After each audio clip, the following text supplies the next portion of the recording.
Great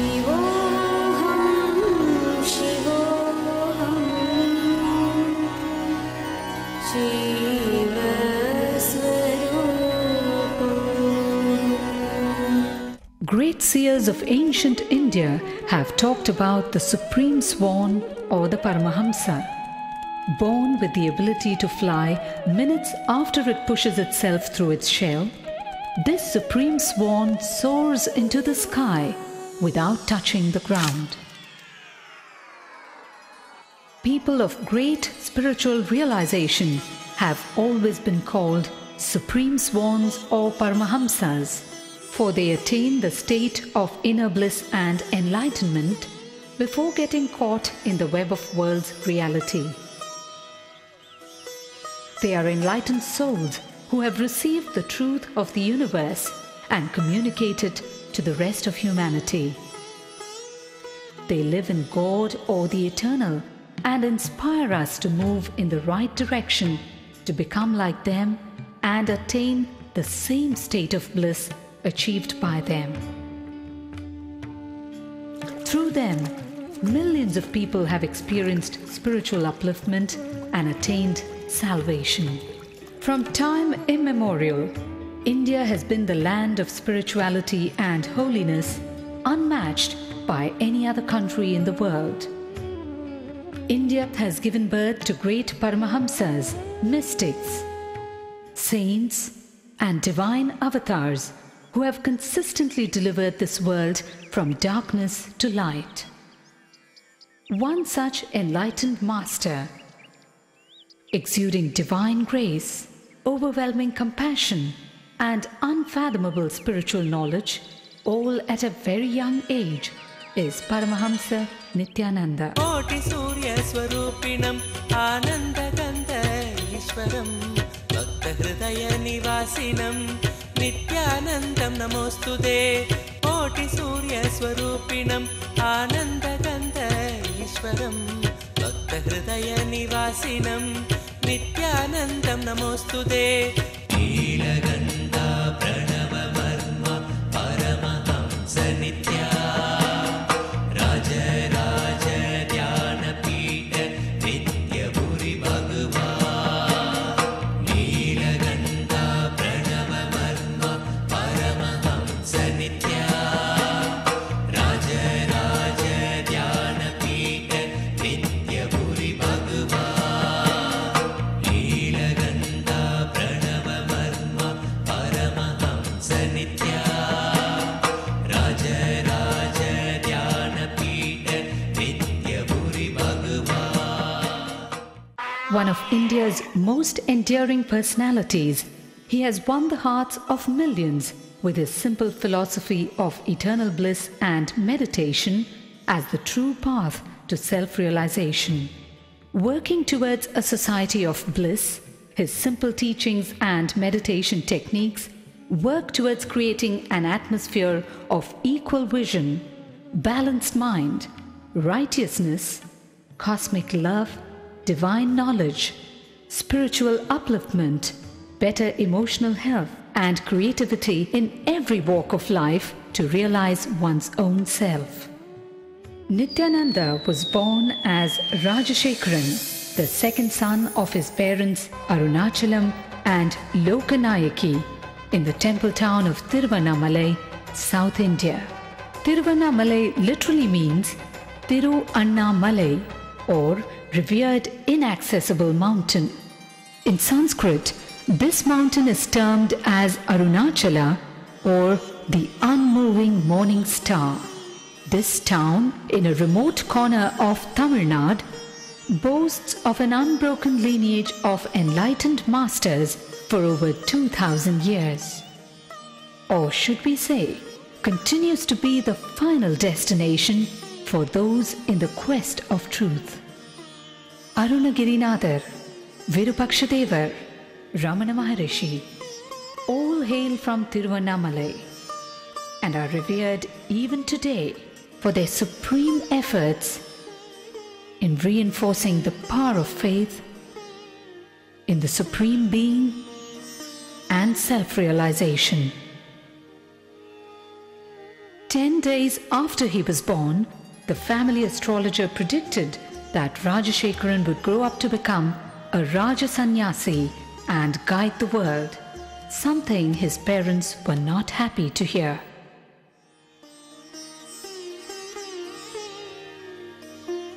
At the age of 10, Rajashekaran was initiated by Raghupati Yogi.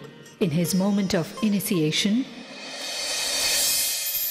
Rajashekaran was blessed with a vision of Parashakti.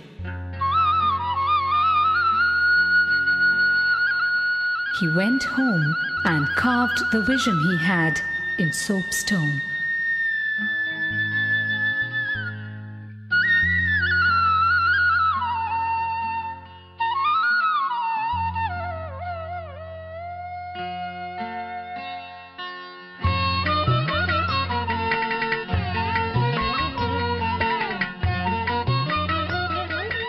Mataji Kupamal,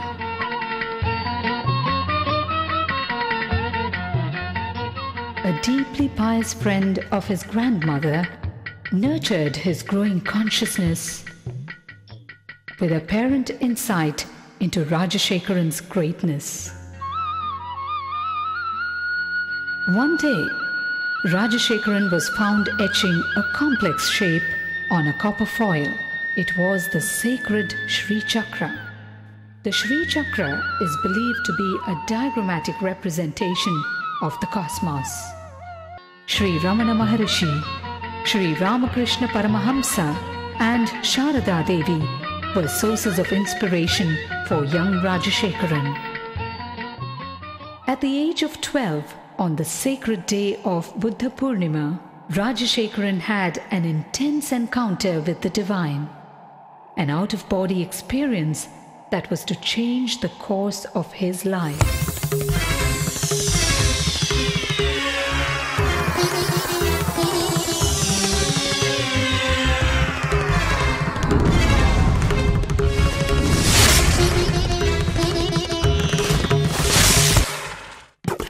By his 17th year, Rajashekaran's spiritual quest became too fierce to be ignored. He left home on a journey of arduous self-discovery with no assurance whatsoever, but only a glimpse of the divine he received at the age of 12. He wandered far and wide, studying and practicing meditation, from Tapovan in the Himalayas to Kanyakumari in the south, from Dwarka in the west to Ganga Sagar in the east. He wandered for 7 years in India and in Nepal. With just 2 pieces of clothing and a kamandalu, a holy water jug, and with no idea of where his next meal would be. One day in Gaurikund, he beheld a breathtaking vision. A young man with a glowing countenance and flowing locks was walking towards him with long strides and divine grace. Wonderstruck and gazing at him, Rajashekaran realized that this was none other than Mahavdar Babaji, the enlightened master dwelling in the Himalayas for thousands of years in perpetual youth. It was this great saint who looked at him and uttered the name Paramahamsa Sri Nithyananda, an enlightened being in a physical body, young at heart but wise in mind. Rajashekaran undertook years of rigorous penance, intense meditation practices, and in-depth study of yoga, tantra, Vedanta, and Shaiva philosophies before he attained the ultimate state of consciousness, the state of Nithyananda or eternal bliss.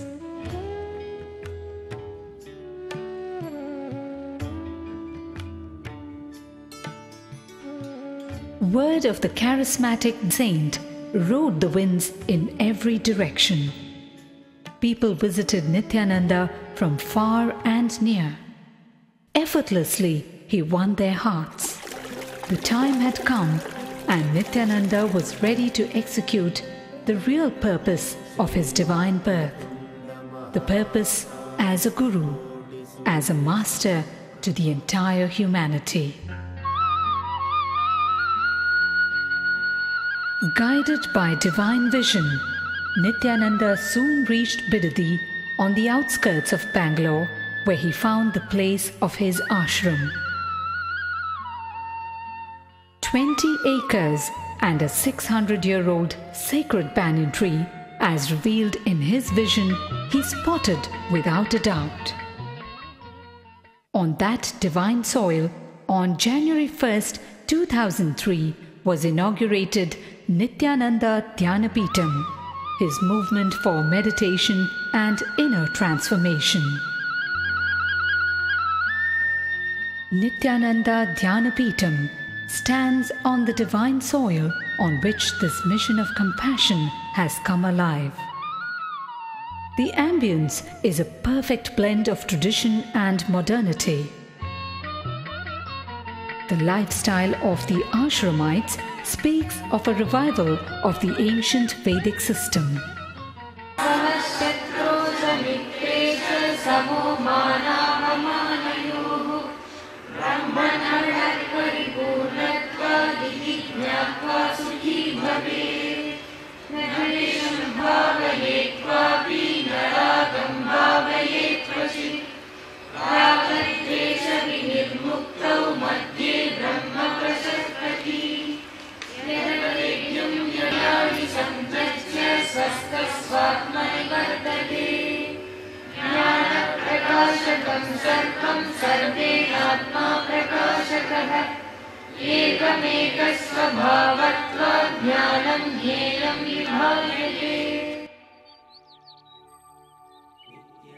Life Bliss Foundation is his worldwide movement to spread his message of meditation and inner bliss.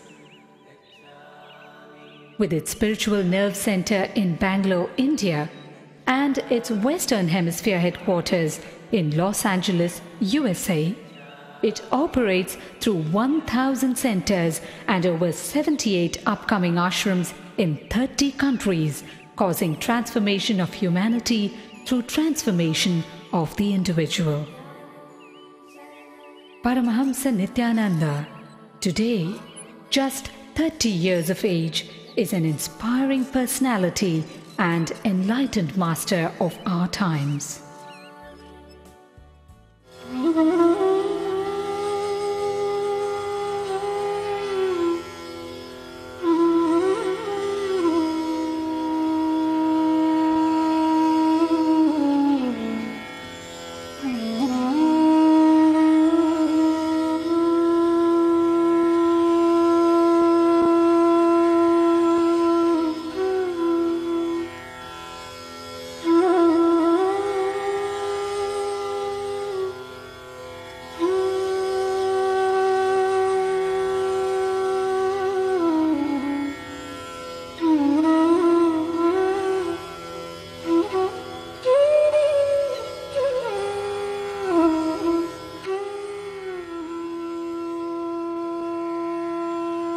In this world, ravaged by greed, violence, terror and fear, we fall prey to the stress and strains of the outer world, while the inner self cries to be understood.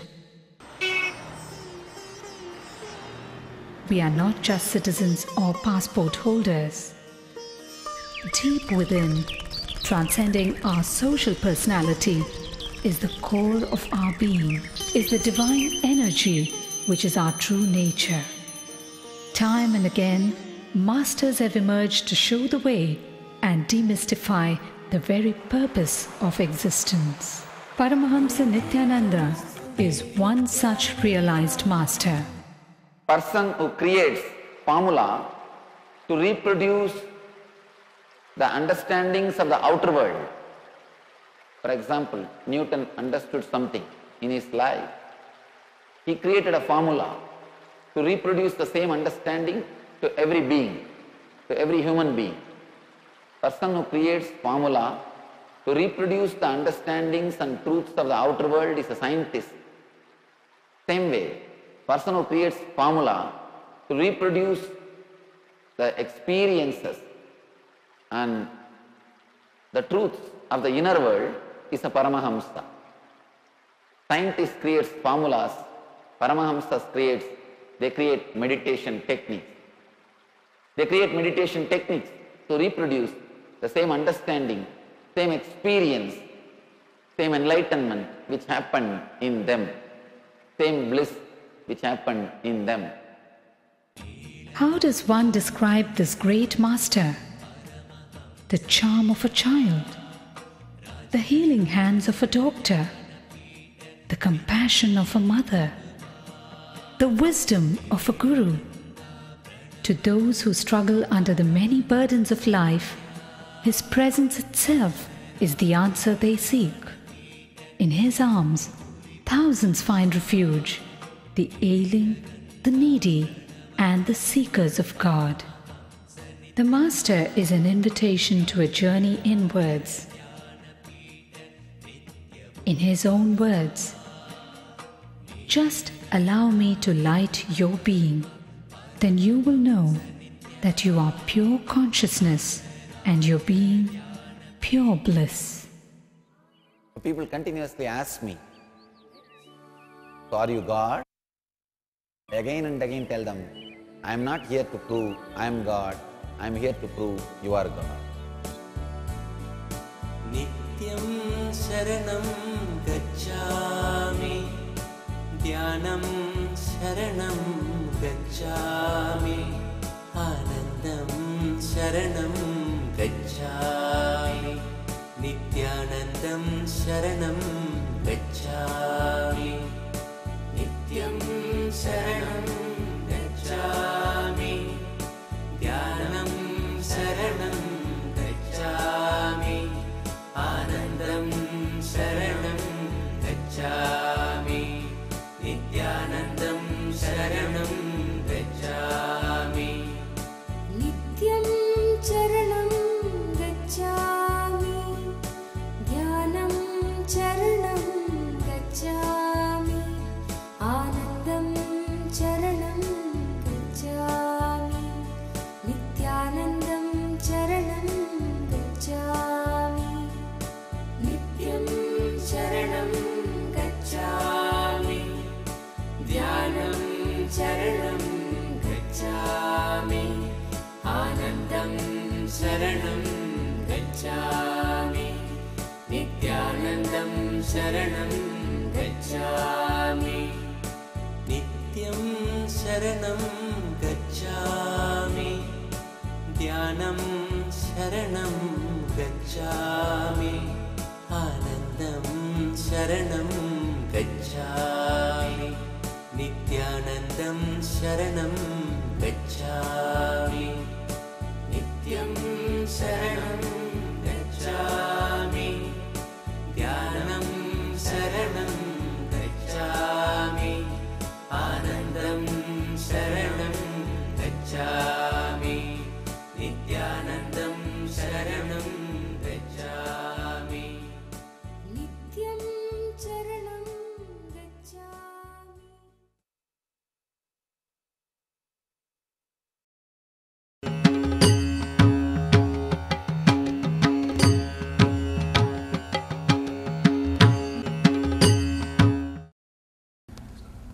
There's a beautiful story in Mahabharata.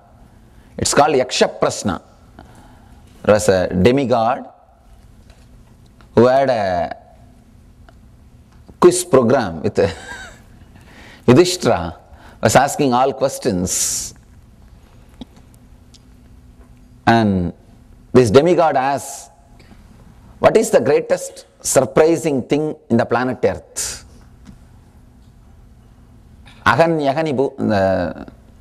Yudhishthira replies, Dharmaraja replies, "Ahanyahani bhutani yachantiha yamamandiram, gachantiha yamamandiram, seshastiramischanti kimascharyamitapparam."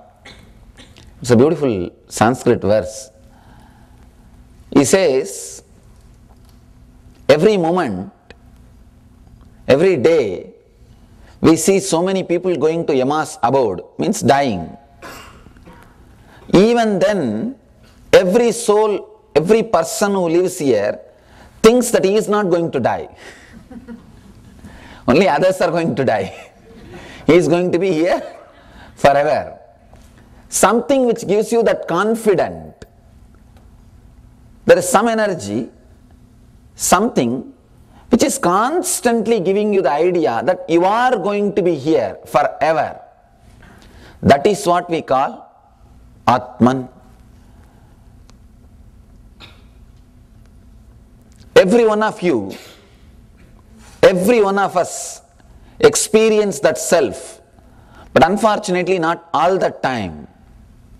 Every one of us have got some experience or at least a vague idea of that self. Otherwise, holding on to this body, there can be no logic that you having strong belief or faith that you will never die, you will never perish.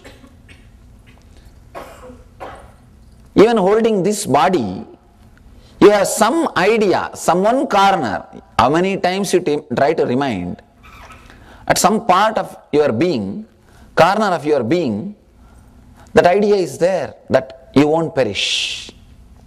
You won't perish. You won't die. Atmaspurana word means flowering of the self. That self, the consciousness which is in you, making it alive, making it as a solid experience for you throughout your life. That is the purpose of the whole program. The goal or purpose of the whole program is, in every one of you, there is a experience of self, making that alive, making that as a direct experience, living experience for the whole life.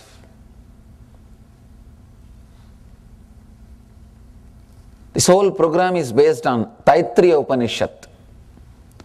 The basic techniques or the ideas which we are going to work, which we are going to practice are from Taittiriya Upanishad. The word Upanishad is a very powerful word. The translation of that word is just sitting, nothing else. Just sitting. Just sitting can do so much in you. Sitting in the presence of the Master, sitting with the Master can do so much in you. That is why all the Vedic scriptures, the essence of the Vedic scriptures are called Upanishad.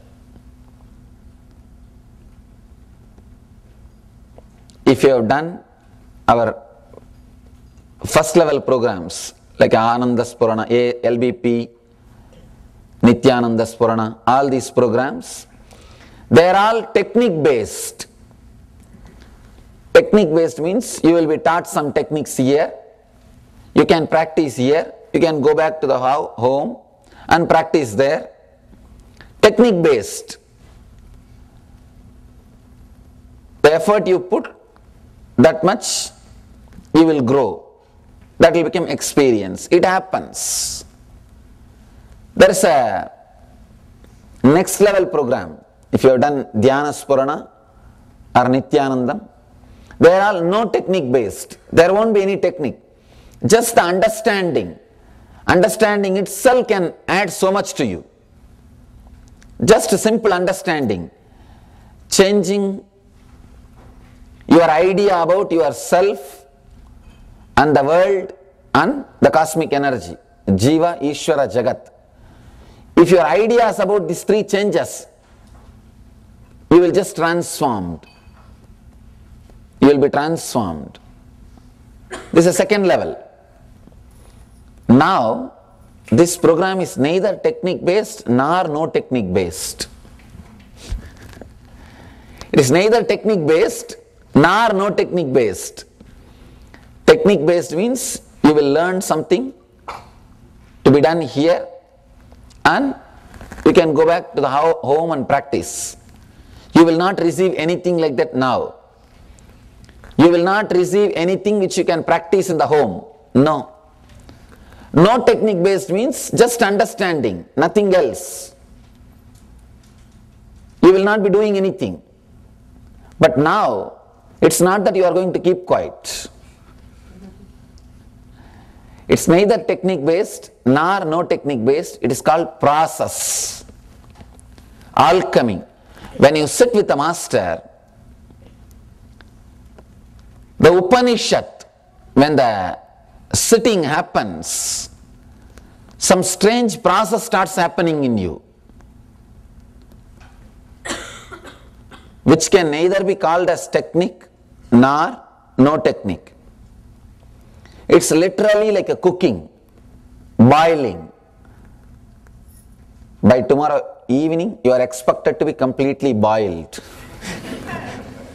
In Sanskrit, we have a word siddha. Siddha means two meaning. One, enlightened, another one, cooked. Boiled. So by tomorrow evening, you are expected to be completely boiled or cooked. Siddha. It's just like adding something to you and taking something away from you. Whatever can be taken away will be taken away. Whatever needs to be added will be added. And the master's presence is like a fire. Just like cooking. You add something, you remove something, and the fire, the presence of the fire, when all these things are done, cooking happens. This is more a process. Why I want to give this detailed introduction to you, please do not miss even a single session. With the technique based course programs, if you miss one or two technique, no problem, you will have 80% result. With a no technique based program, you don't even need to come for that program, just DVD is enough. Just video is enough. Your physical presence is not needed. But now, not only your physical presence, my physical presence also is needed. Both of us need to sit with each other. That is why this Upanishad starts with a beautiful mantra. Let us enter into that mantra next. For next 2 days, please decide very clearly you are going to be here. The whole program. People will come and ask, Swamiji, I have to go and pick up my kids. Can I go and come back? And in this country, God,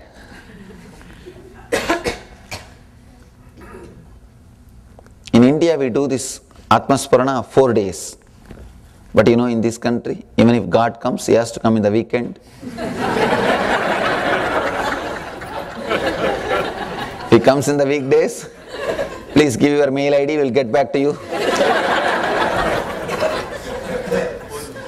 But at least this weekend, let us be completely with this Upanishad. Please do not miss even a single session.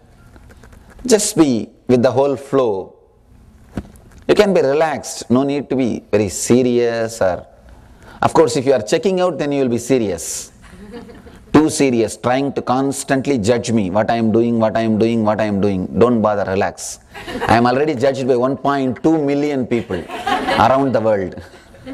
If you are sitting here, waiting and judging, you are going to miss. Just relax. That's a big problem. If you are judging, you will be wasting your time. Maybe tomorrow by evening start judging. Till then relax. Nothing wrong. Judging is nothing wrong. Those preliminary programs like LBP, NSP, Dhyanasparana, all those programs I have created for the people who are first timers, who are judging. This program I have designed more for the people who are really interested in diving deep. The other programs aiming at breadth. This program is aiming at depth.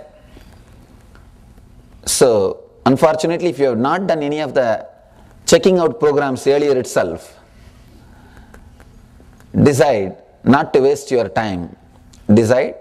If you already checked out a little bit, then you won't have a problem. You will be completely Ready to dive in? Jump. Just for 2 days. Don't bother about much judging. Just dive deep into your being. One more thing.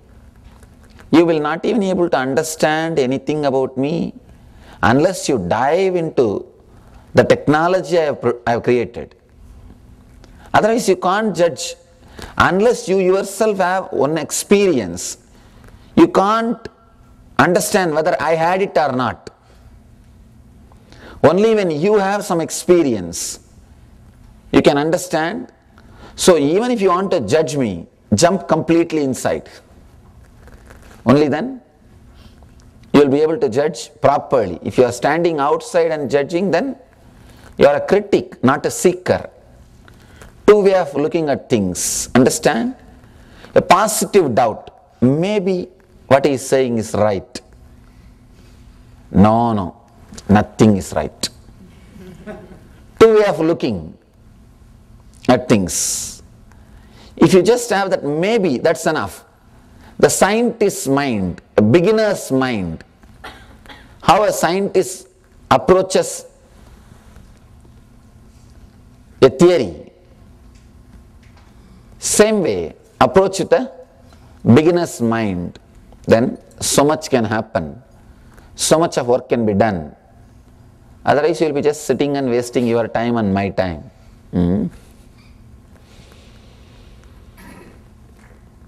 Upanishad is a very powerful process. I request you not to miss even a single session. Next thing, for Upanishad to happen, you need to be here and now. You need to be completely here and now. Means two things. One, you can't sleep. Next, you need to be inside your boundary. Your bodies are not your homes. It is more like your hotels, your lodges. You put your luggage in that and start roaming around. That is the way you use your body. Understand? Your bodies are not your homes. You put your luggage and start going around, sightseeing. But for these 2 days, you are expected to be inside your home. You are expected to be inside your home and no sleeping. There's a small story. I always love to tell this story because I myself enjoy this story.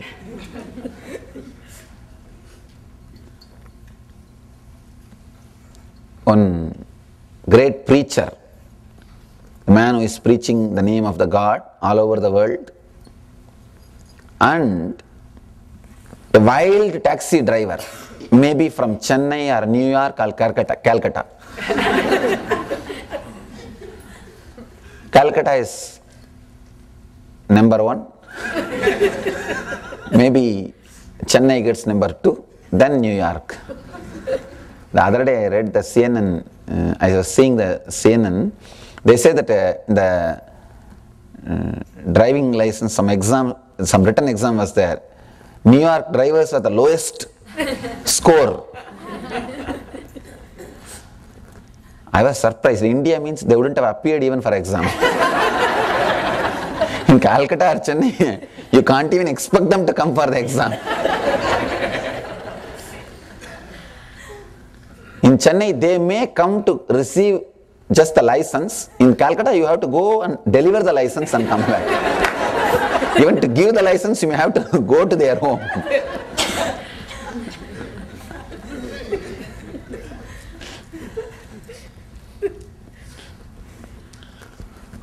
Anyhow, one taxi driver and this great preacher, both of them died. Reached the Yama's court, Lord of Death. Yama is doing his regular inquiry. First the taxi driver came, as usual, fast. Yama asked, what were you doing? I was driving taxi. Then he just saw the list of the sin and merit. Now they're computerized. Tuck, tuck, tuck. Saw the whole list and said, all right, have the golden key, go to heaven. Then next the preacher came. Yama asked, what were you doing? What's your name? I was spreading Lord's name all over the planet Earth. He started giving his regular sermon as usual. Memorized, usually it will be memorized.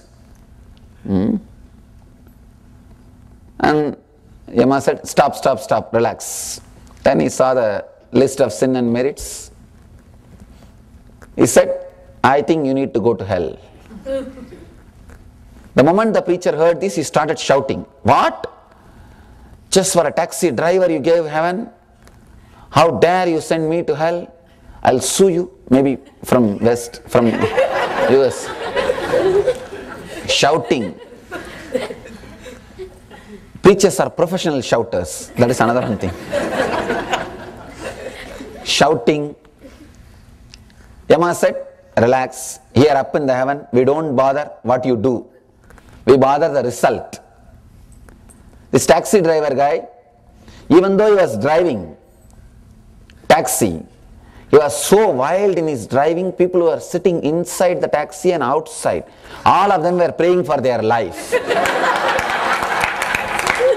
He made so many people theists. He made them all believers of God.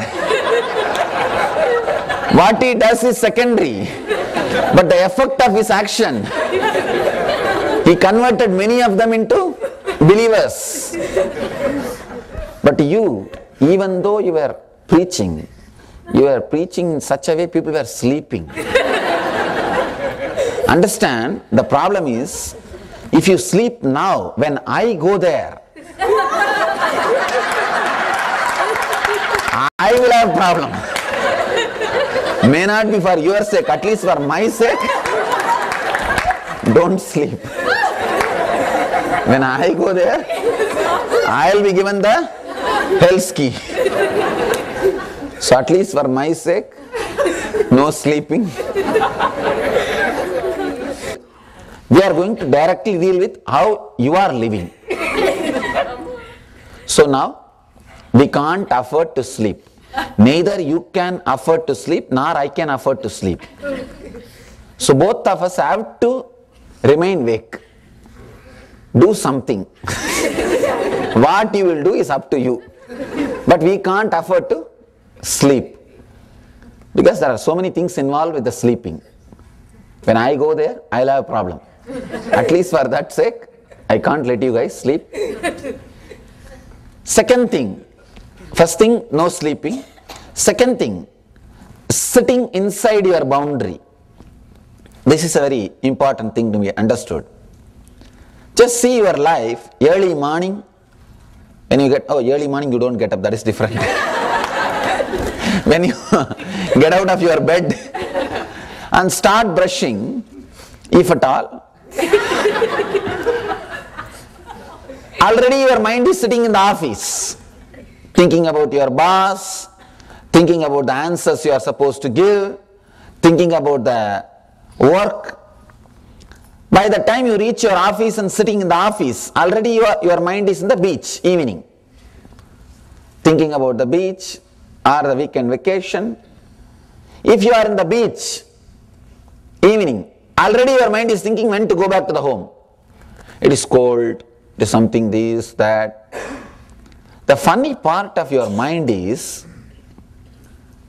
when you see a beautiful scenery in the TV or advertisement, like beautiful beach or beautiful forest or a snow-covered mountain, you always feel you should be there. And if you are there, you will be in ecstasy. That is the idea you get, especially the resort advertisements. And you almost feel, if you are lying in that chair, near that swimming pool, in that beach, you will be in heaven. But when you go there itself, you don't see that experience. Why? What is happening? Why? When we see visually, it feels that we will be in ecstasy. When we go there, it is not an experience. It's not becoming an experience. First thing, the moment you are in the beach, already your mind has started thinking about when to be in the home. When you are back in the home, already your mind has started thinking about next day routine. If your body is here, one thing is sure, you are not here. Now for these next 2 days, you will not use your body as a lodge or a hotel. You will use your body as a home. Come back. Just be inside your boundary. Only then I can work with you. You and me, both of us need to sit with each other. Understand? You and me, both of us need to sit with each other. It means what? Both of us need to sit with each other. You can't be somewhere, then I can't work on you. You need to be here, only then I can work with you. You need to be inside your boundary. Your skin is supposed to be your boundary. At least till you become enlightened. After you become enlightened, how alive you feel inside your skin, the same life you will feel inside every skin. Inside this pillow, inside this seat, inside everything, you will feel that same life. At least now, skin is your boundary. That is your boundary. Come back. Come back. Be inside your skin, inside your boundary. Only then the Upanishad can happen. Both of us need to sit with each other. That is why this Upanishad starts with a beautiful mantra. Sahana vavatu, sahanau bhunaktu, sahaviryam karavavahai, tejasvi navadita mastu mavit vishavahai. Beautiful mantra. Let both of us not hate each other. Let both of us grow together. The beauty of the education in Vedic tradition is not egocentric. The master says, let both of us grow. He is not saying, let you grow, I will teach you. No. He is saying, let both of us grow. That's the truth. That is the truth. Let both of us work with each other. Let both of us not hate each other till we end the process. Let both of us feel connected at least till tomorrow evening. Understand? You may sit here like as you are attending a weekend workshop or a management course. Any attitude is okay, no problem. But decide, these 2 days you will sit sincerely with the whole process. I am not asking you to accept me as your guru and all. I am not asking. Actually people ask me, Swami, should I accept you as a guru? I said no. If I am your guru, this question will not raise. As long as this question is there, I am not your guru. Forget about it. Search, seek. And the people, one more thing. I always tell people, even if you accept me as a guru, there is nothing wrong learning from some other source or some other master or some other place. I always tell people, pluck flowers from all gardens and make a beautiful bouquet for yourself. Nothing is wrong. After all, I am here to enrich your life. If somebody else also is enriching, absorb. What's wrong? It's not like a shop. If you come to my shop, don't go to other shop. This is not mom shop, pop shop. Or mom and pop shop.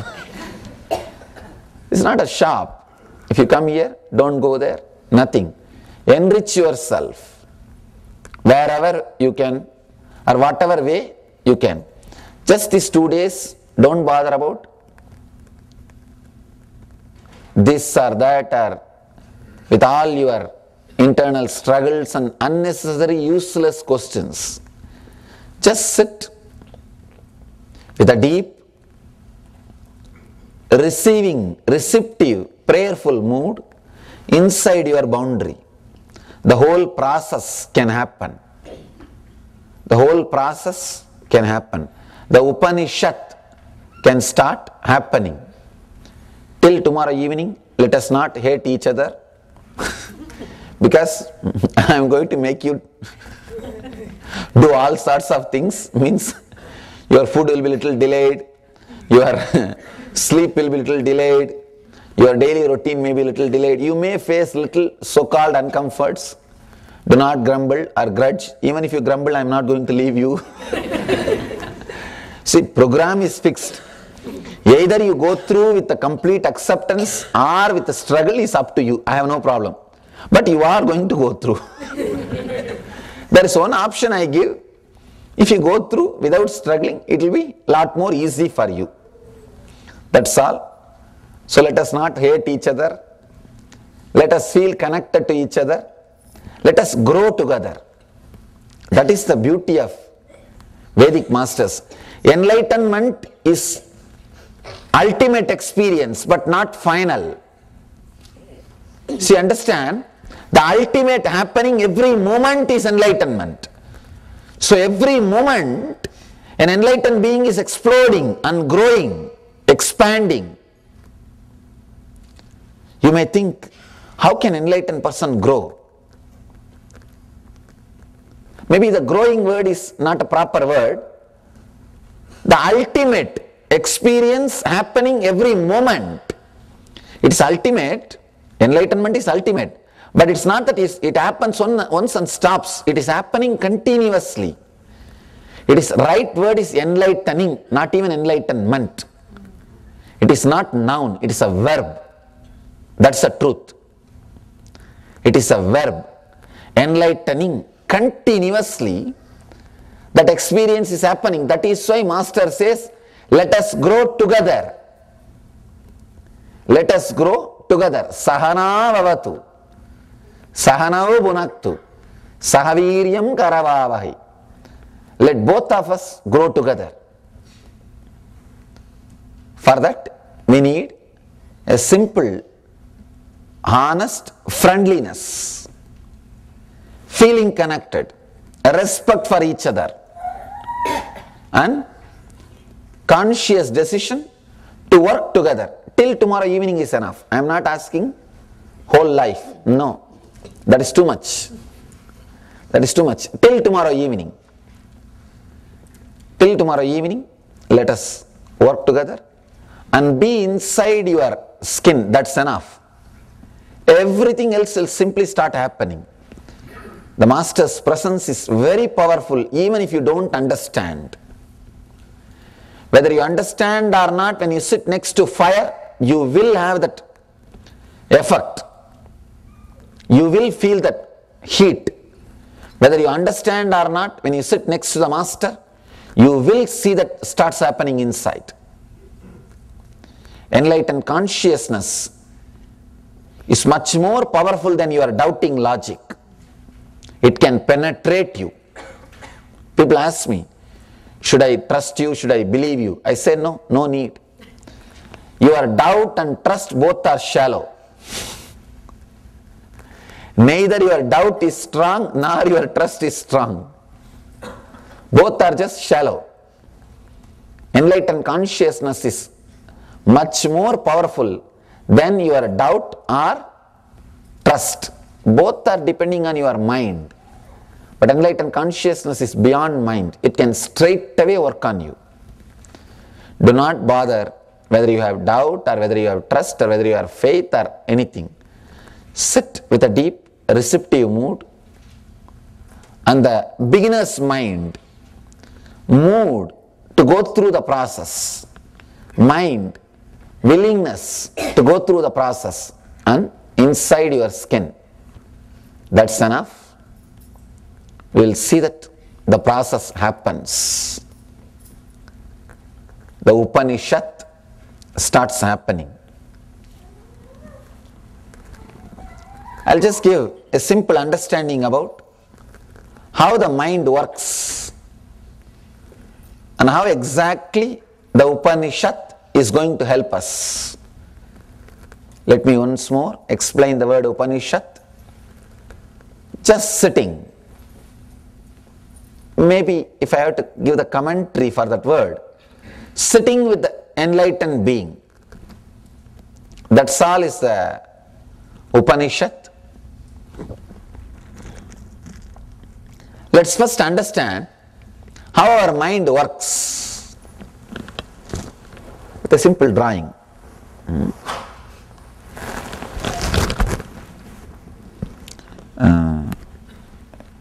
Bhaktananda, do you have a sketch? Oh, all right. Can you?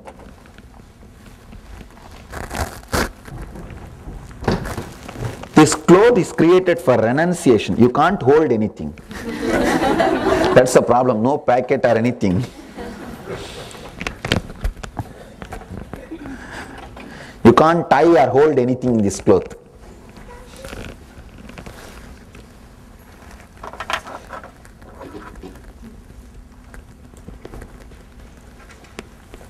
I'm just giving you a simple explanation on how the mind works.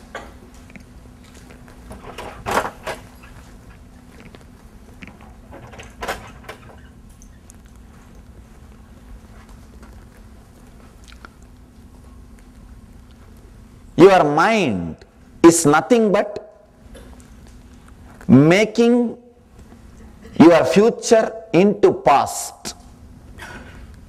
Understand?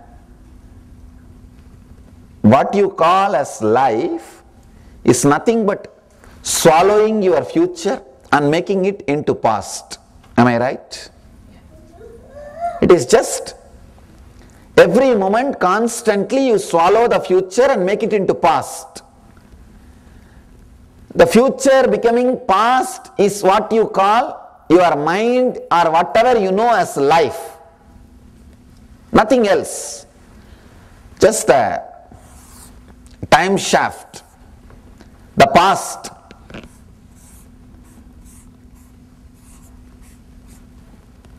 Becoming, or the future becoming past.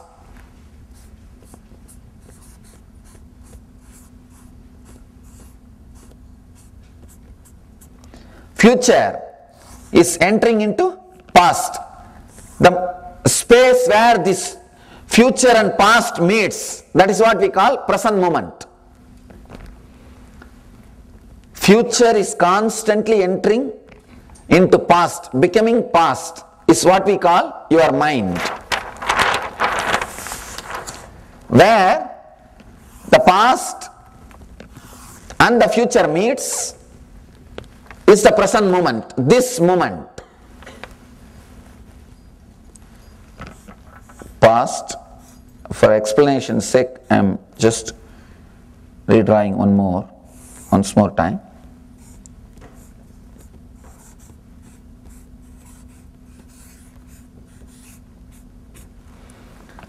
The future is just disappearing into the past, this is the way it is going, it's moving.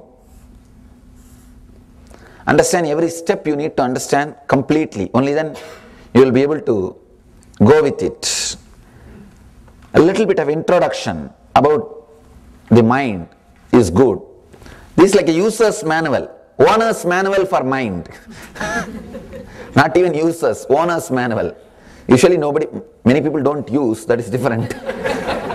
But if you own, better to have. See, even though you have a car, when the moment you sit and put the seat belt, there is a big the information about airbag, and it says for further details see the owner's manual.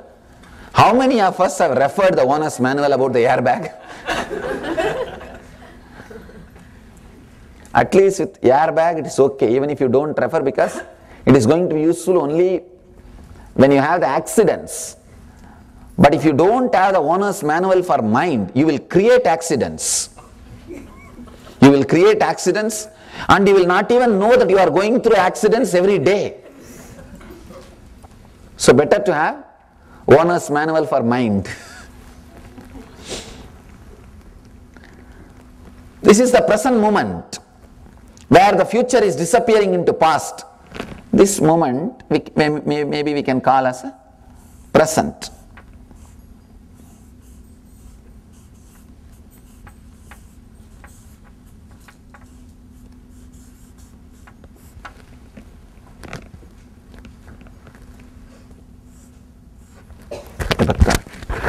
Spelling is okay?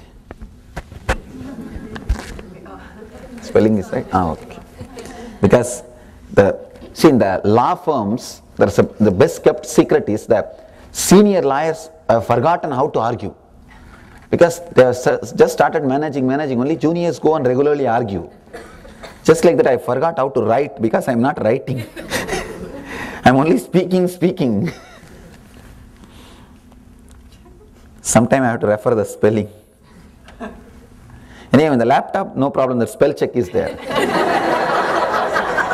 Now that creates all problem. When I type Devi and type for spell check, it gives the option of devil.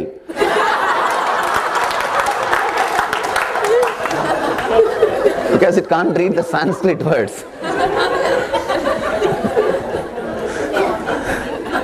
That's another one problem. Anyhow.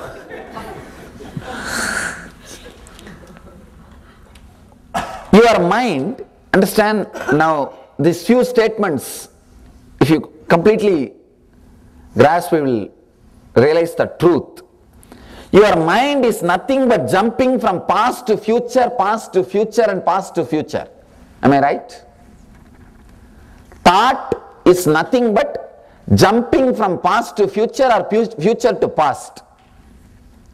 You can't think in the present moment. Try to create a single thought in present moment, you can't. The moment you come back to present moment, thoughts will disappear. Thinking is happening means you are jumping from past to future or future to past. Means here to here, here to here, here to here. This is what we call thought. Am I right? For example, if you are jumping 100 times from past to future, future to past, you have 100 thoughts per second. Per second, how many times you are jumping from past to future, future to past, that many number of thoughts you have. Are you able to grasp? If any of you have any doubt, put it in writing. End of the session I will answer, because this needs to be completely internalized by you. Understand? Only if the internalization happens, you will involve in the whole process. You see, you will do all sorts of illogical things, nonsensical things for any pleasure.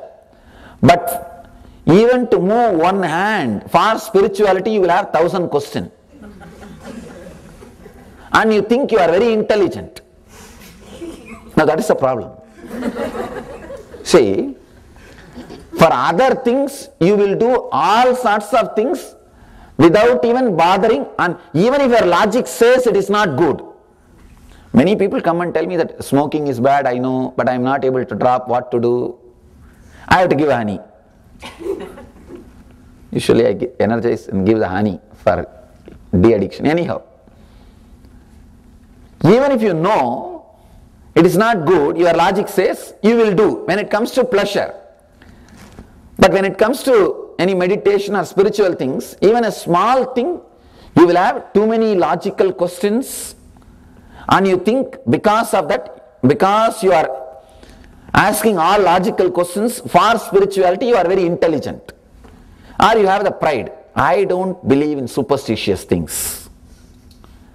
And you don't understand how many thousands of nonsensical superstitious things you have. First idea, your body is the first superstition you are carrying.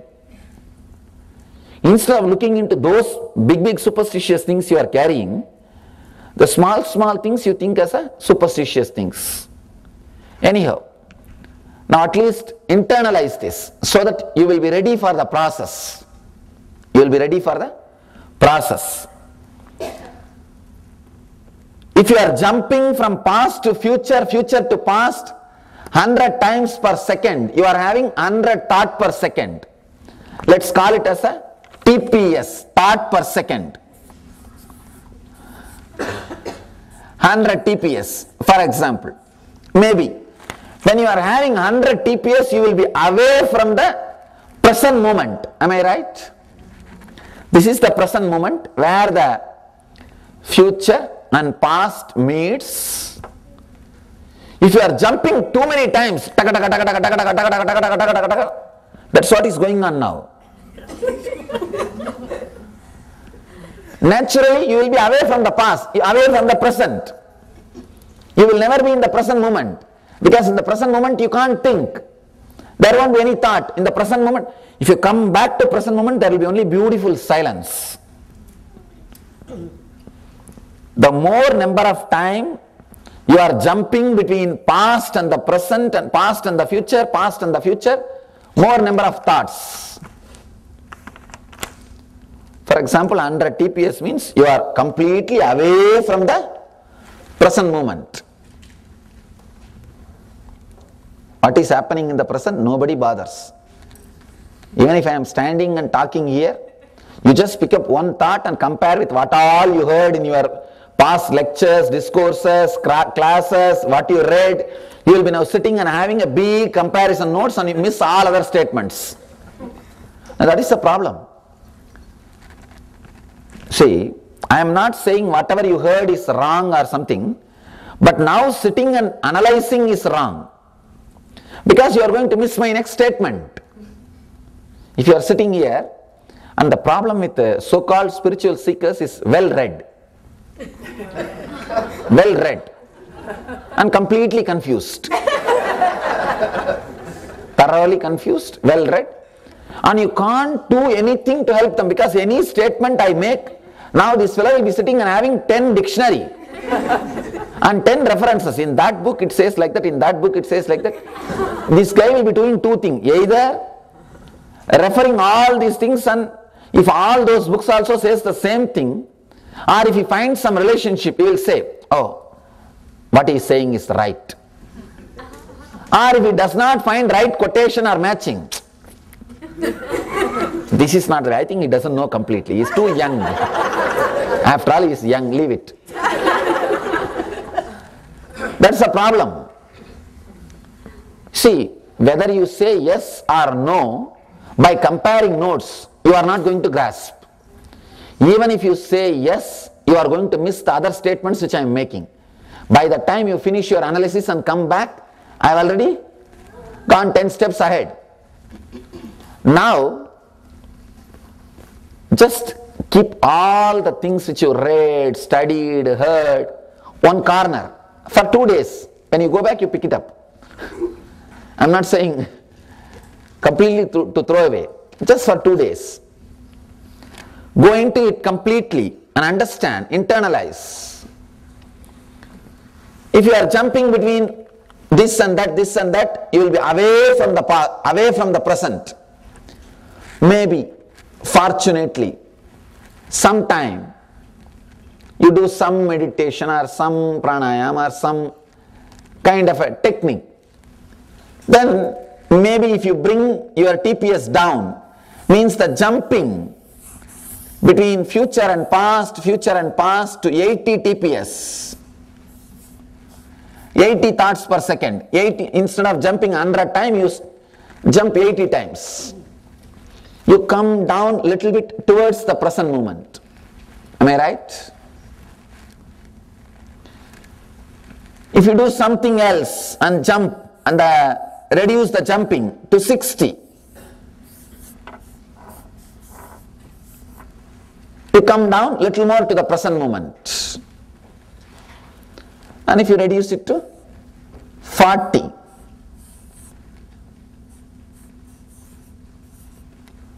sometime, very rarely, the powerful techniques or the blessings of an enlightened guru can bring it down to 20, even 20 TPS. See, this is just an example I am giving. It's not that you are now in 100 TPS, you are maybe in 1000 or 2000. I don't think you will be in 100. Maybe it may be even million, I don't know. One person is zero TPS. Aha.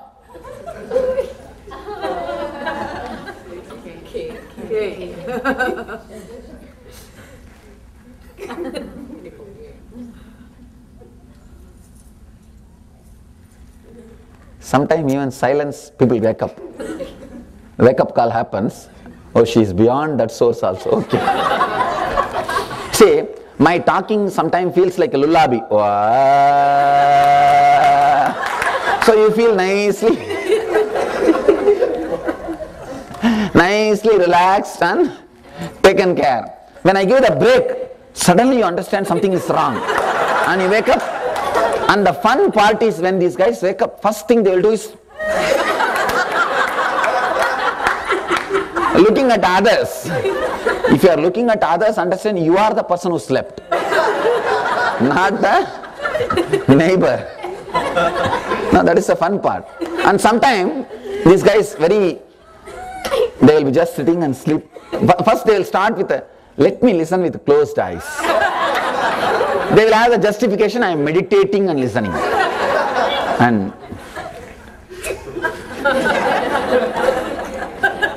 the next person pokes. I am listening. They won't even open the mouth to tell I am listening because the sleep will be disturbed if you talk. They will say that. You attend, you listen, I am okay. I am listening. These guys, what to do? Huh? I always tell people that meditative listeners are the people who are thinking something else, are lost somewhere. Rarely by the presence of the master you come down to some initiation or some process can bring it down even to 20 TPS. When you come to the present moment, step by step, when you come, suddenly you will have the intelligence of seeing the future and the past clearly. Understand? From this place, can you see the past or the future clearly? No.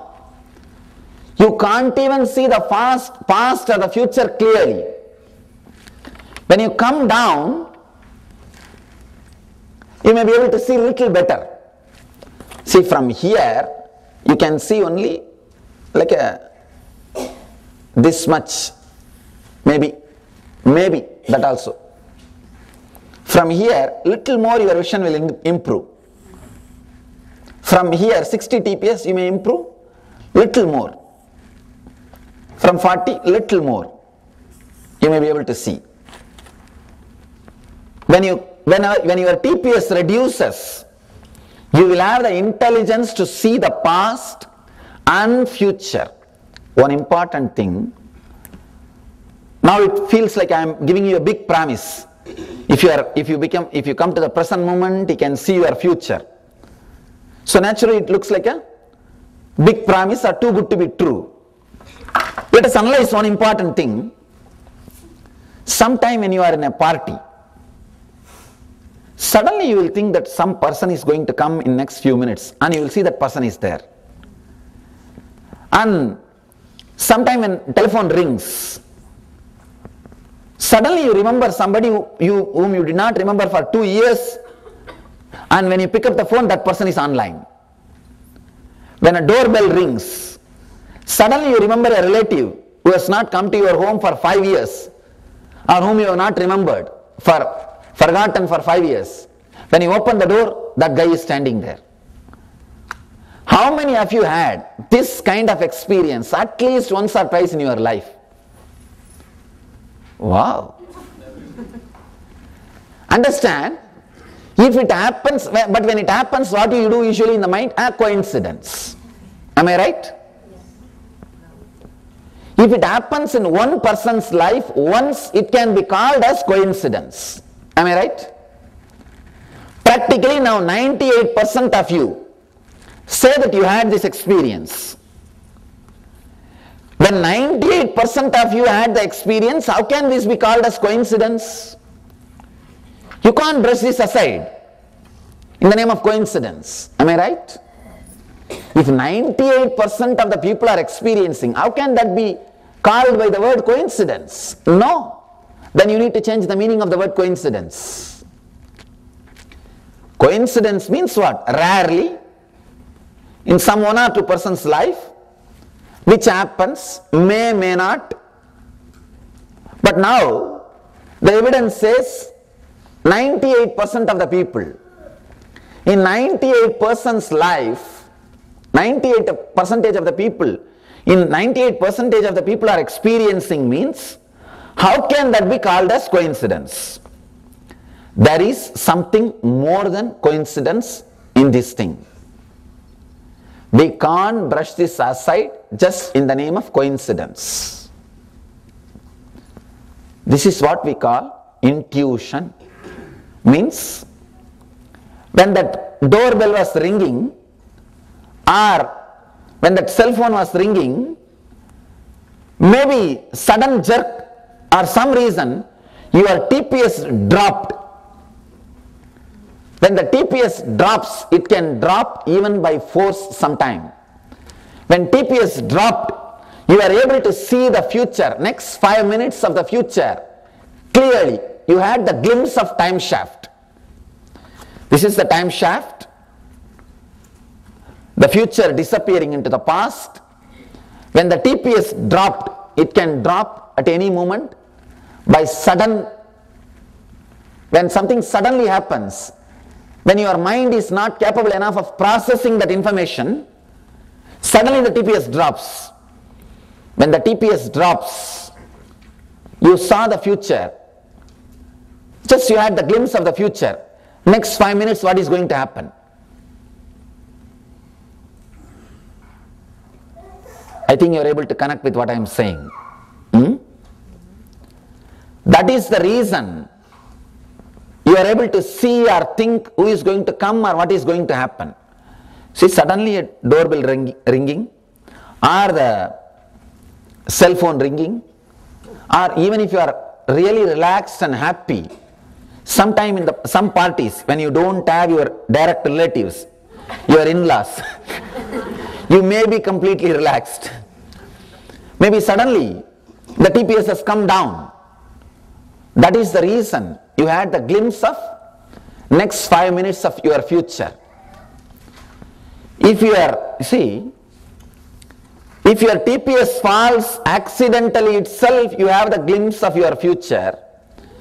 If it can be brought down consciously, then understand the value, understand the experiences, understand the clarity which can be added into yourself. If it drops even accidentally, you will have the glimpse of the future. All of you are able to see, because I am hiding. Now seeing this face won't help, ma. This has to, later on that will help. First now, only understanding this will help. This side okay? This whole program is all about, oh, you are not able to. Then I think, okay? Oh, then I have to repeat the whole thing once more. Okay, you understood? Yes. Alright, otherwise you will be doing something else. Better to understand all these things, because even if you miss a single statement, you may miss the whole thing. It's a very step-by-step understanding which you need to go through, but it's worthy of understanding. Now the next few statements which I am going to make are very mystical. Understand? Now whatever I spoke looks very logical, and they are logical. The next few statements are going to be very mystical. Enlightened person is a person who is established in the present moment, whose energy is in zero TPS. He is neither lost in the future nor lost in the past. Understand? The first statement which I am making, enlightened person is a person who is established in the present. If you can bring down your TPS and establish yourself in the present, you are enlightened. One more thing, future, past, present, all these three put together only is called as eternal. Am I right? Eternal means Nithya.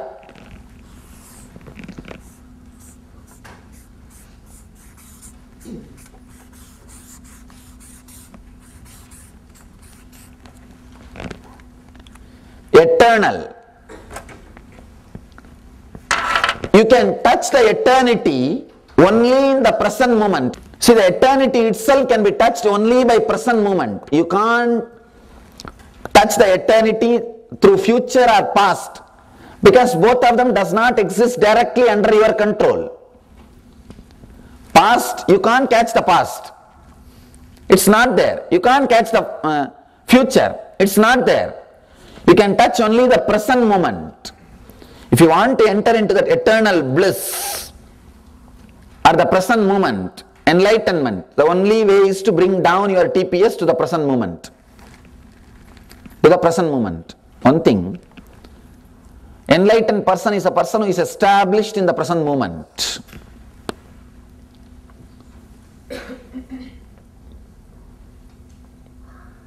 The next few statements which you need to understand.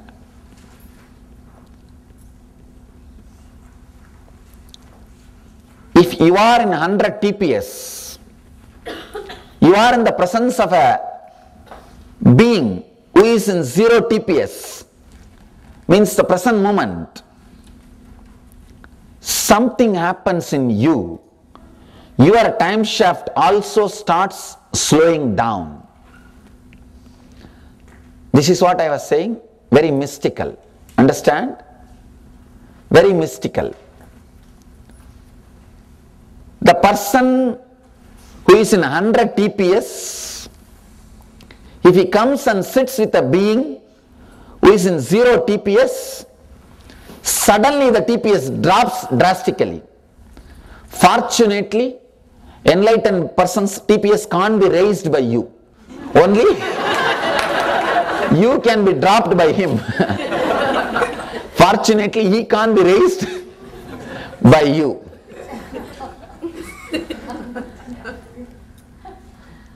Now you need to understand a little deeply how it drops. As you think, we are all not disconnected, separate islands. Even though civilization constantly teaches you, we are not disconnected, individual islands. Maybe in the physical layer, you are all individual islands. If the food is poisoned, only the person who eats will suffer. But if the air is poisoned, the poisoned gas is inside, whoever is breathing will suffer. Means in pranic layer, second layer, the distance between all of us is reduced. Am I right? If the mind is polluted, a bigger group will suffer, the whole state will suffer. If one polluted brain sits as a leader, you know. Now I am not saying anything. I am not saying anything. I am telling you, I am not saying anything. Why are you thinking something and laughing? And if one corrupted brain, one person who is disturbed in Manomaya Kosha, he can corrupt the whole state. On the next level, one corrupted visualization, atomic theory, corrupted visualization, it can destroy the whole planet Earth. Understand? Now let us analyze these koshas. Annamaya kosha means the physical body you have. These both are closely related, that's why I am explaining. Physical body you have is the first layer. Second is all the pranic movements. Prana means air flow, air circulation happening in you is the second layer. Air circulation is not just inhaling and exhaling. There is some more process. When I come to that layer, we will discuss about it. Your inner chattering is your third layer, mental layer. Your visualization is your fourth layer, Vijnanamaya kosha. Your silence or peace or bliss which you rarely experience is Anandamaya, bliss layer. I can give the English words for that so that you don't have to struggle with that Anna Maya and Prana Maya and all those. This becomes a Maya, it's instead of Maya. Physical layer, first. Second, air. This is a rough translation. Prana is not actually air, air energy. Please put up with my spelling and writing. Whatever I say I mean, not what I write. Yes, I think I am okay. I am still, only this capital letter, small letter problem, that you can manage. After this enlightenment, that verbalization has completely disappeared. That's why so much of struggle this. Air energy. Then third is mental layer, inner chattering. Inner chattering is your mental layer. Oh, it's supposed to be small e. Okay. I managed it.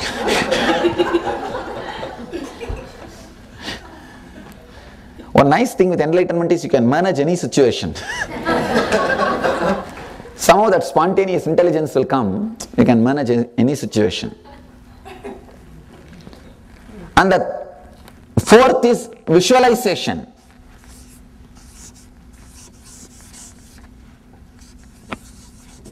Okay. Fifth is bliss layer. Bliss or the joy which you rarely experience. You experience only blisters, not bliss.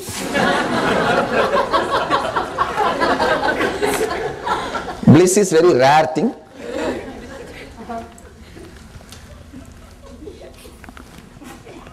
These 5 layers, maybe in the physical layer we are all individual independent islands. If your food is poisoned, only the person who eats will suffer. In air energy, the distance is little less. If the air is polluted, maybe a group of people will suffer. Mental energy, if the inner chattering is polluted, maybe the whole country under whom that person, and see, the country which is under that person or under his influence will suffer. Wrong visualization means wrong inventing. See, the inventing, discovering and all these things happens only in the visualization plan, not in mental plane. Only in this plane. Einstein says, I am successful because I did whatever I did through my visualization. I am successful because I can imagine. He has not discovered atomic theory or E equal to mc square through his logic. He says, after the truth only I developed the steps. Means it was through imagination, visualization. Corrupted visualization can disturb the whole planet Earth. We are all now threatened just by that one theory, one philosophy. Today the planet Earth has got planet Earth has got atomic weapons. All countries, atomic weapons put together. You can burn planet Earth for 700 times. Once burning is enough, but you have enough weapon to burn the planet Earth for 700 times. One wrong visualization, whole planet Earth can suffer. Fortunately, the bliss layer cannot be corrupted because still it is under the control of enlightened beings.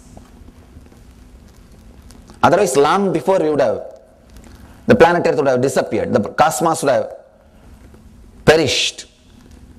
Fortunately, still this layer key is kept with us. It's not available for public. That is why still Earth exists. And one more thing, this is a very mystical prophecy. Don't bother, nothing, you will never perish. The global warming and all these things may come and go. It may all affect only the group of people who have created collective negativity. But never the humanity will perish. Nothing will happen to planet Earth because this layer is still completely, properly kept under the control of enlightened beings. They manage the whole situation. At some extreme points they interfere in these 4 layers.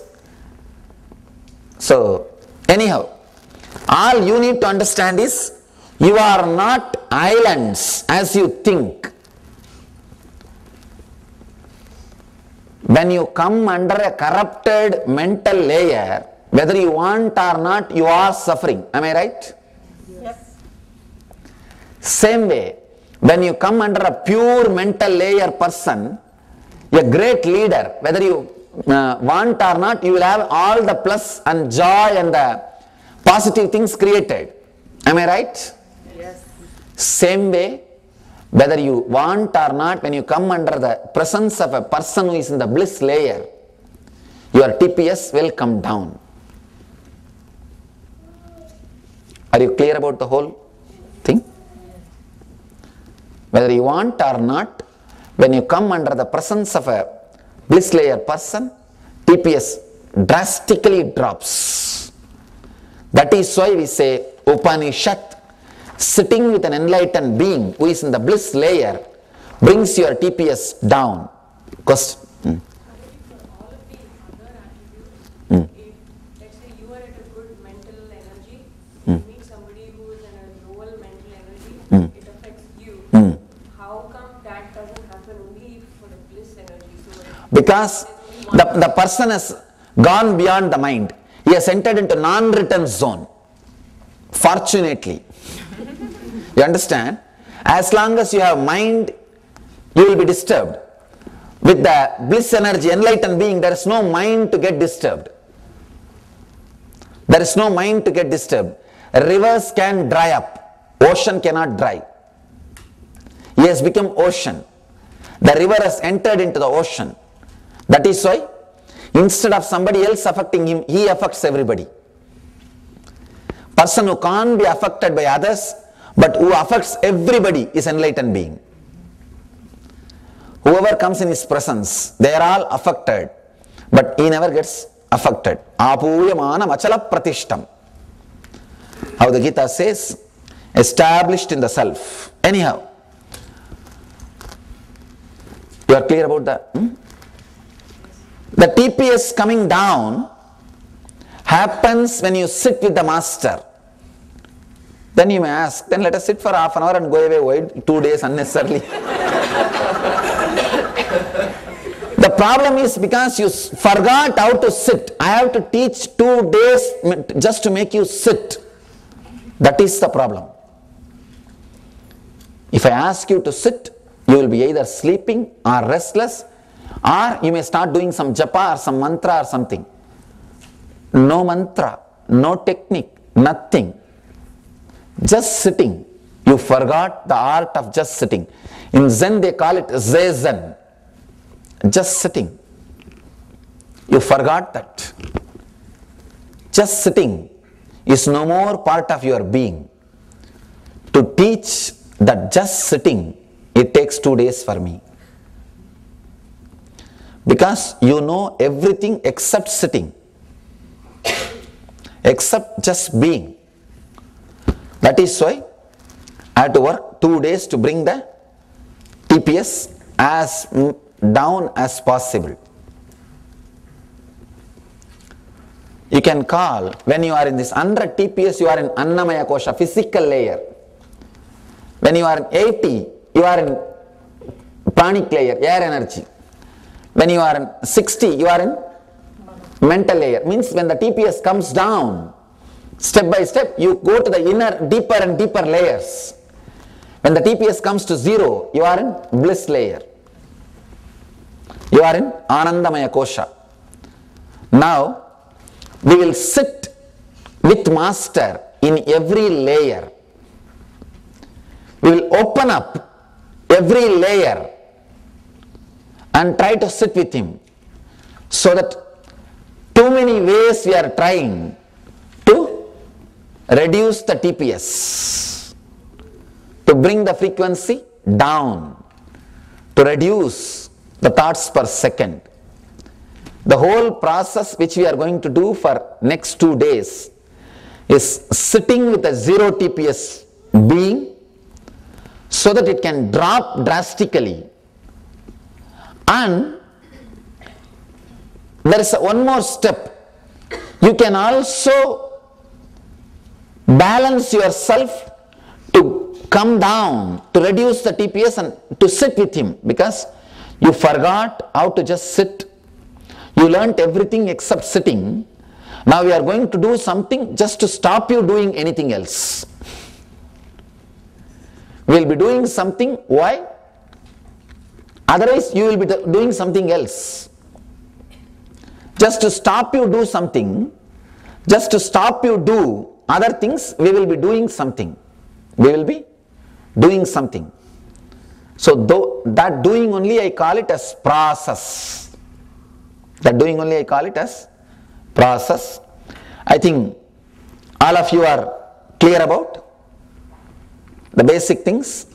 Maybe we will have small break, 1, 2, 3 break. And you can write your questions related to this subject. Understand, ask only about this.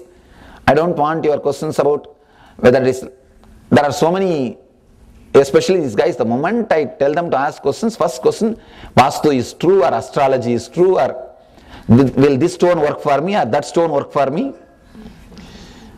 If just a stone can change your life, you are nothing more than a stone.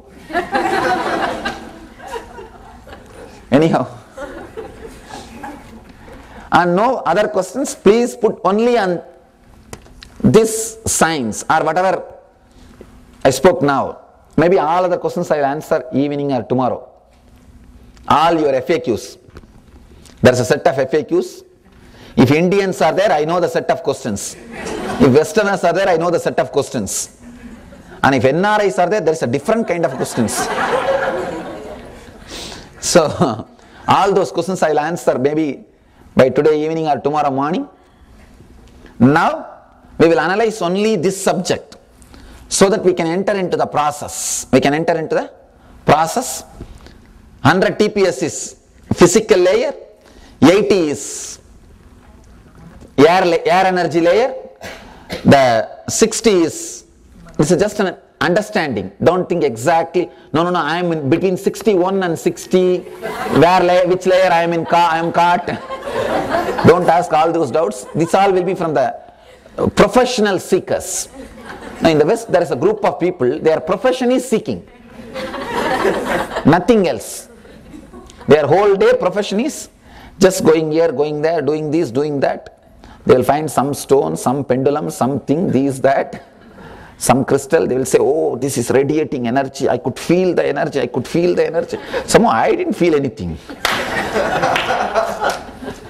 No, sometimes these guys, then I just, not to hurt them, oh yes, there is full of energy, take it and go quickly. Please go quickly. What to do? The energy is the experience which happens inside, not some stone or pendulum or some these, that things. So much of nonsensical theories and books are being sold in this country. I understood one thing, anything you write which should be impractical sells here. You need just, I can give you 3 tips to become a great philosopher. Write which you yourself can't practice. Second thing, just talk only about problem, nothing else. And third thing, important thing, never give solution. You can become a great philosopher in 30 days. I don't know why so much. The problem is that you don't need enlightenment to teach in the Western developed civilizations. That is the problem. In India, somehow it is engraved in your heart, unless you walk the path, don't talk. It is engraved in the inner space. Unless you yourself know it completely, side effect and after effect and everything, do not talk. That has gone into the system unless the person is enlightened. It's considered as a worst conspiracy against the humanity. Teaching before enlightenment is the worst conspiracy against against the humanity. If you are still seeker, and one funny thing, one beautiful thing, not even one beautiful thing with the Indian tradition is, if you are a seeker, you are taken care. You are not forced to do a business for your survival. You are given food, shelter, everything with respect. If we do that, then the seekers will not be forced to start teaching. They will mind only their job. All right, maybe later on we can try all these things. Put questions only on this subject, we will answer, we will study. When I remember what you talked to me, you are great.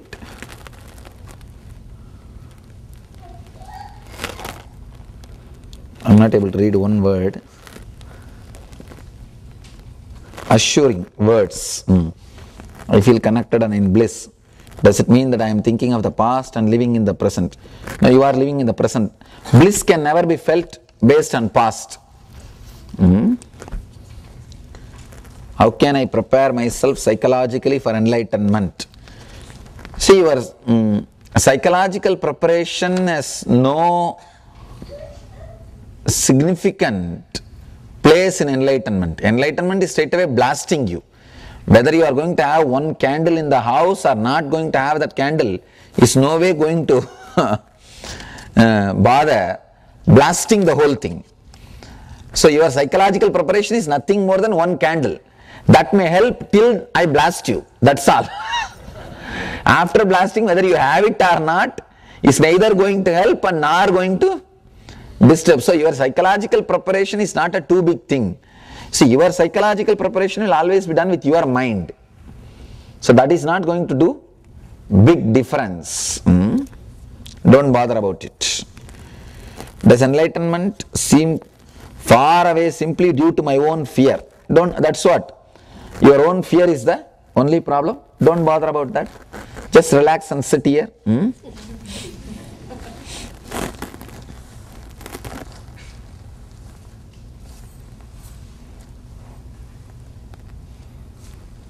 After the Atmaspurana ends, I am visiting relatives that Monday evening. They ask a lot of questions. I will not feel like talking, what to do. How to keep the mind quiet even with the social pressure. I think the question must be from Indian. Who put the question? All right. Oh God. Westerners also have so much of social pressure. Just don't talk to them. That's all. What is there? What relative is that? I thought only in India so much of this relation, social pressure and all these things exist. Somebody says, when I do the meditation, I start feeling different and I get anxious and afraid. Who? Unless I know the who, I won't be able to answer. Okay, it will become all right, don't worry. It's just an initial level. Just it can be taken away. And he put my cartoon also like a ghost. Thank you for your cartoon.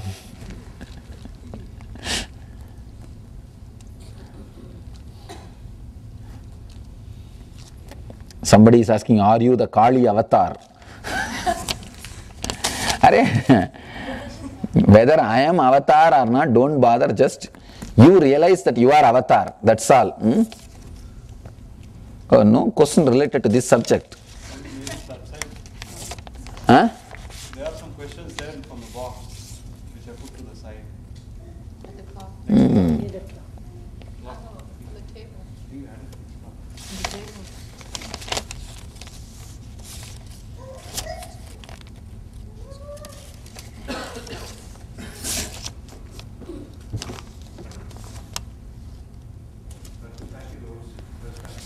I've seen some relevant questions. No. There is one question. Sometimes what we see in dreams comes out to be true in the following day. Is it because of zero TPS? Who is the questioner? Satya? One thing, not because of zero TPS, in the dream, you pass through the Anandamaya, Vijnanamaya Kosha to Anandamaya Kosha, means the fourth layer to fifth layer. That the space between fourth and fifth layer is the place where you fall asleep, deep sleep. When you pass through, you pick up one or two rare truth from the Vijnanamaya. Vijnanamaya Kosha is the area where you dream. You just pick up one or two things. That does not mean that you are entering into zero TPS. Just like that's a side effect, byproduct. But what happens during waking state is a zero TPS experience. If you see your future in the waking state, it's a zero TPS experience. But in the dream state, it's just a accident. You said that the TPS can be reduced when sitting in the presence of an enlightened master.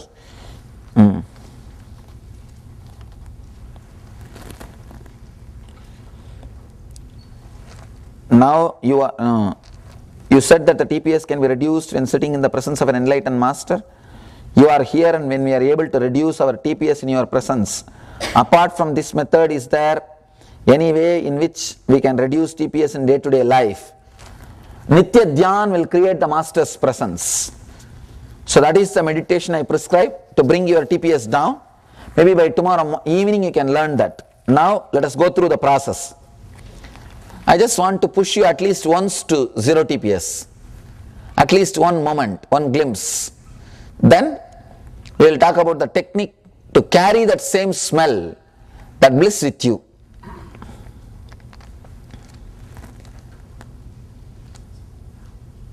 The koshas. First I want to make sure that you all understood, internalized. That is why I am serious about these layers, panchakoshas. Is there a correspondence between chakras and koshas? No, no correspondence.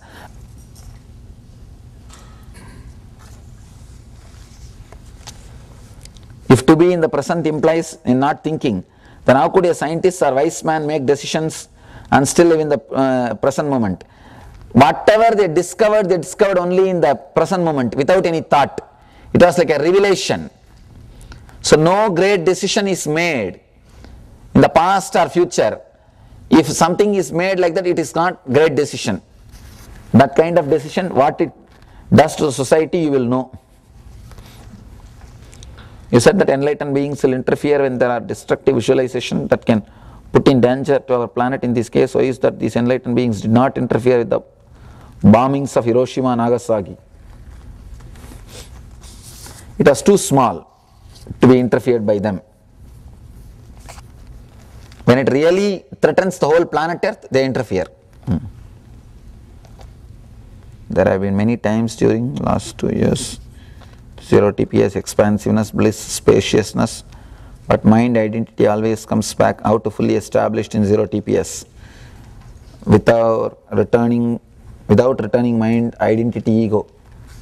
Getting established is a thing achieved by the practice, sadhana. No. No.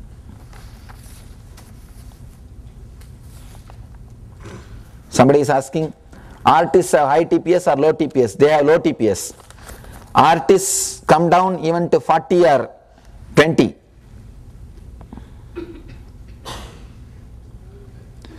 Sometimes we have a bad dream. Does that mean our Vijnanamaya Kosha is corrupted? Yes. Is eternity what is in presence means? Yes. If you are in the present moment, you are in eternity.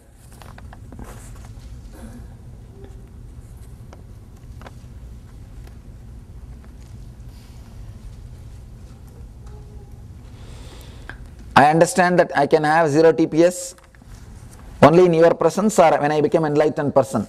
In master enlightened person's presence, 0 TPS will start. It will stay with you when you become enlightened. I can give you the glimpse of 0 TPS. If you decide to stay in that same, you will become enlightened. When you become enlightened, naturally you will be staying in the same state. That's all.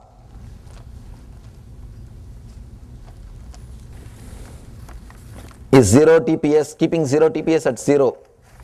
Is keeping TPS at 0 a state we want to always stay in? If yes, then how do you do your day-to-day activities, jobs, etc.? In 0 TPS, you will be highly productive. Very highly productive, because you are not wasting your energy in the just unnecessary thoughts. You are not jumping into past and future. Your decisions will be so sharp. You will become a leader. 0 TPS is a very powerful energy zone. So much energy will radiate. You will never become mentally tired. You will never become mentally saying, no, enough, I have done. It will never be the case. You will be so joyful and ecstatic. You will become more productive. Because productivity is disturbed. See, to tell you honestly, you guys don't spend much time in producing and all. Just selling you, by you guys selling you only, you are wasting your time. Nothing much. The corporate circle, nothing much happens except talking, project plan, projecting that laptop and cheating the boss. Now, I know that many teams just justify their existence by doing the same thing for last 2-3 years. If you guys take Atmaspurana, your energy will, your productivity and energy will become so beautiful. You will just, you will excel just out of your quality, not out of your marketing ability. And moreover, when you just excel out of quality, you feel so fulfilled. See, dharma always gives you fulfillment.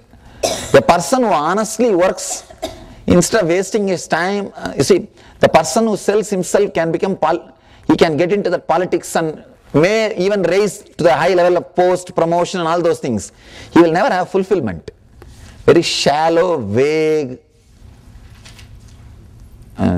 idiotic being he will be. So a person who is dharmic and being productive will be so fulfilled. He will feel so deeply fulfilled. So naturally he may rise out of his own quality. So, but living without selling gives a strong fulfillment. The selling may happen as a byproduct, 1 or 2 small incident. It won't be a big thing. Put your energy more on being. You will see you become such productive. Apart from productive to the company, you will feel so fulfilled in your personal life. You will feel that you are dharmic. You are living a beautiful, fulfilled life. A real 0 TPS person will be very dharmic and productive. How do you stay in the eternal present and deal with the future, past for working in the world as you do? I don't work with the past and future. I am just playing the... one more thing, when you actually establish in the present moment, you can just stop and see the past or future as you want. Time shaft is completely like a game, video game. You can rewind, fast forward.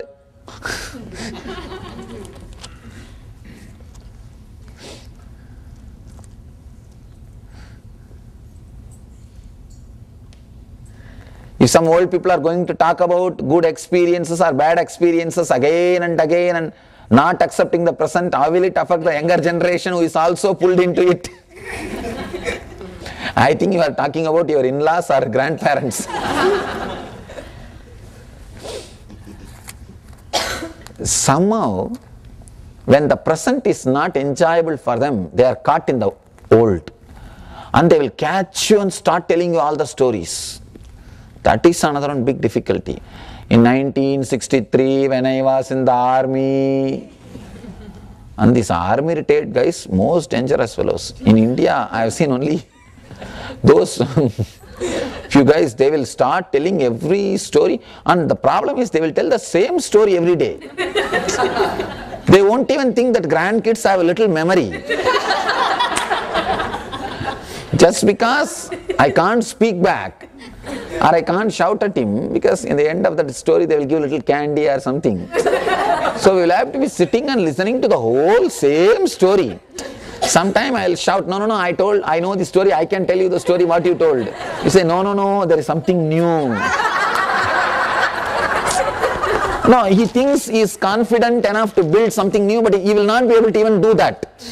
Even if he has created something new, it will be a little funny to listen. These guys don't even have that much of creativity. And telling the same story, sometime what to do? How do they handle it? No, they don't have to handle it, you have to only handle them.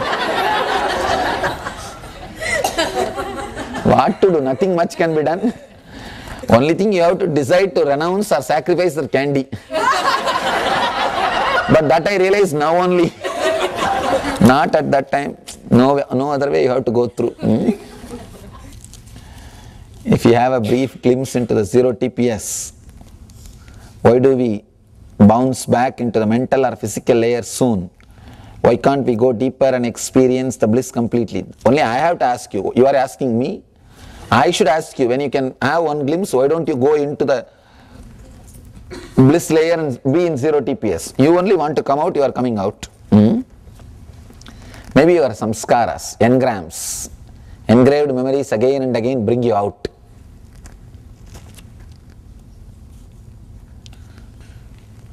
If I meditate with another person who is also meditating regularly, both me and the other person experience deeper state of meditation, meditate effortlessly, then when we do individually, if I meditate with a restless person in a group, my TPS goes higher or compared to individual meditators. One thing, group meditation always leads to low TPS.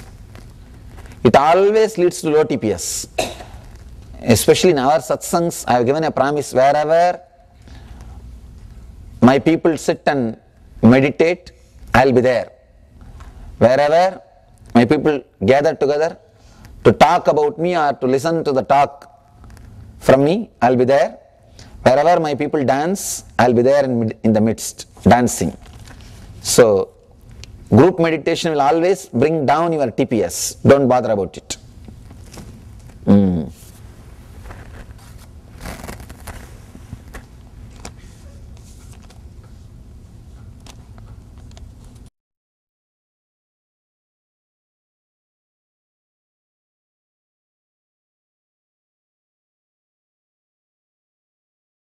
If each teacher and student both become changed through interactions, how is it that TPS does not increase by the enlightened master when energy is shared? This is a nice question. Understand, when enlightened rishis say, let both of us grow, it does not really mean that I am going to grow by you. It shows their humbleness, their openness. Don't think I am going to learn from you. So be relaxed. Be relaxed. It just shows the humbleness. See, when I do namaskar to you, I am not coming down to your level. I am just bringing you up to my level. Really, it happened once in India. When I entered the hall, there was one elderly person standing. As usual, I did namaskar. That person, instead of doing namaskar, he just blessed me. And the person who was standing next to him asked, hey, what you are blessing this? Swamiji is doing namaskar. No, he is after all a young person, younger than me, I can bless him. Then I told him, when I bow down, I raise you to my level, not that I come down to your level.